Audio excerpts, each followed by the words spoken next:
এদিকে শ্রমিক দলের সমাবেশে বিএনপি মহাসচিব মির্জা ফখরুল ইসলাম আলমগীর অন্তর্বর্তী সরকারের উদ্দেশ্যে বলেছেন, রাজনৈতিক দল ও জনগণকে অবহেলা করে তারা এমন কোনো চুক্তি যেন না করে যেটি দেশের স্বার্থের বিরুদ্ধে যায়। দলের স্থায়ী কমিটির সদস্য মির্জা আব্বাস বলেছেন, জনগণকে পাশ কাটিয়ে কিছু করতে গেলে এর বিরুদ্ধে প্রতিরোধ গড়ে তোলা হবে। আর গয়েশ্বরচন্দ্র রায় বলেছেন, যে গণতন্ত্র ফেরাতে ফ্যাসিবাদ তাড়ানো হলো, সেই গণতন্ত্র মনে হয় চোরাবালিতে আটকে গেছে। এম সেলিম ও আরিফুল ইসলাম মাসুমের ক্যামেরায় আহমেদ সারোয়ারের রিপোর্ট। মহান মে দিবস উপলক্ষে রাজধানীর নয়াপল্টনে বিএনপি কার্যালয়ের সামনে জাতীয়তাবাদী শ্রমিক দল আয়োজন করে শ্রমিক সমাবেশের।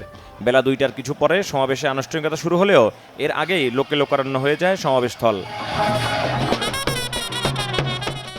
বাংলাদেশের শ্রমিকরা এখনও ন্যায্য মজুরি পায় না উল্লেখ করে মহাসমাবেশে বিএনপি মহাসচিব মির্জা ফখরুল ইসলাম আলমগীর বিএনপি সরকারের সময় শ্রমিকদের কল্যাণে নেয়া বিভিন্ন পদক্ষেপের কথা তুলে ধরেন। তিনি বলেন, রাজনৈতিকভাবে এক অস্বাভাবিক পরিস্থিতির মধ্যে আছে দেশ।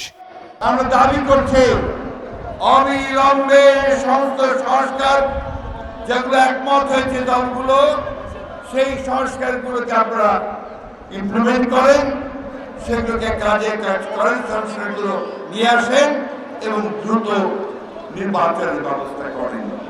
আজকে বাংলাদেশের অস্তিত্ব নির্ভর করছে গণতন্ত্রের উত্তরণের উপরে, গণতান্ত্রিক ব্যবস্থায় যাওয়ার উপরে, ও সেখানেই আমাদের সমস্যাগুলোর সমাধান হবে। দয়া করে রাজনৈতিক দলগুলোকে ইগনোর করে, অবহেলা করে, জনগণকে অবহেলা করে এমন কোন চুক্তি করবেন না যে চুক্তি বাংলাদেশের স্বার্থের বিরুদ্ধে যাবে।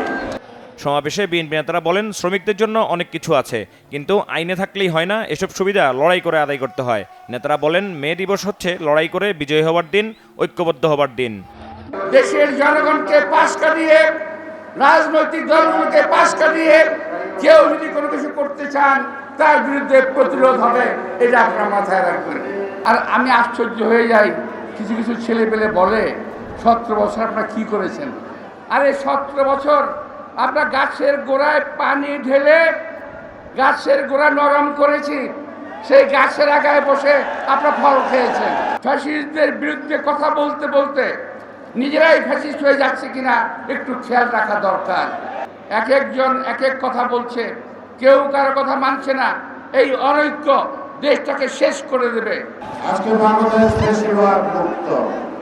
কেন ফ্যাসিবাদকে তাড়াতে হয়েছিল? গণতন্ত্র উদ্যানের পূর্ব শর্তে ছিল ফ্যাসিবাদ। তাই আজকে ফ্যাসিবাদ গেল, গণতন্ত্র কিন্তু এখনো আলোর মুখে দেখেননি। সাম্প্রতিক দলের বিবেচনায় বলতে হয়, গণতন্ত্র চোরাবালিতে আটকা পড়েছে। একটা শ্রম সংস্কার কমিশনের সুপারিশ সরকারের কাছে জমা হয়েছে।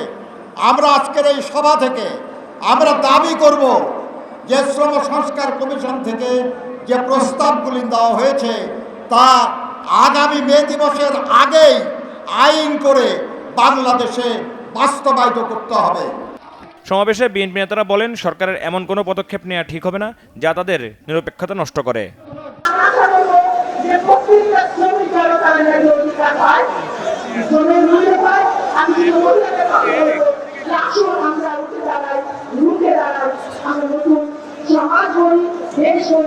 আগামী দিনে কিভাবে আমরা যে গণতান্ত্রিক লড়াইয়ের পথে রয়েছি, সেখান থেকে একটা সুস্পষ্ট রোড ম্যাপের মাধ্যমে আগামী জাতীয় নির্বাচনের দাবি জোরালোভাবে মেহনতি মানুষ, শ্রমিক জনতার পক্ষ থেকে তোলা হবে। আন্তর্জাতিক শ্রমিক দিবস উপলক্ষে সমাবেশ হলেও শ্রমিক কল্যাণের পাশাপাশি সমাবেশে সবার বক্তব্য ছিল সংস্কার এবং নির্বাচন নিয়ে। আহমেদ সারোয়ার, বাংলা ভিশন, ঢাকা।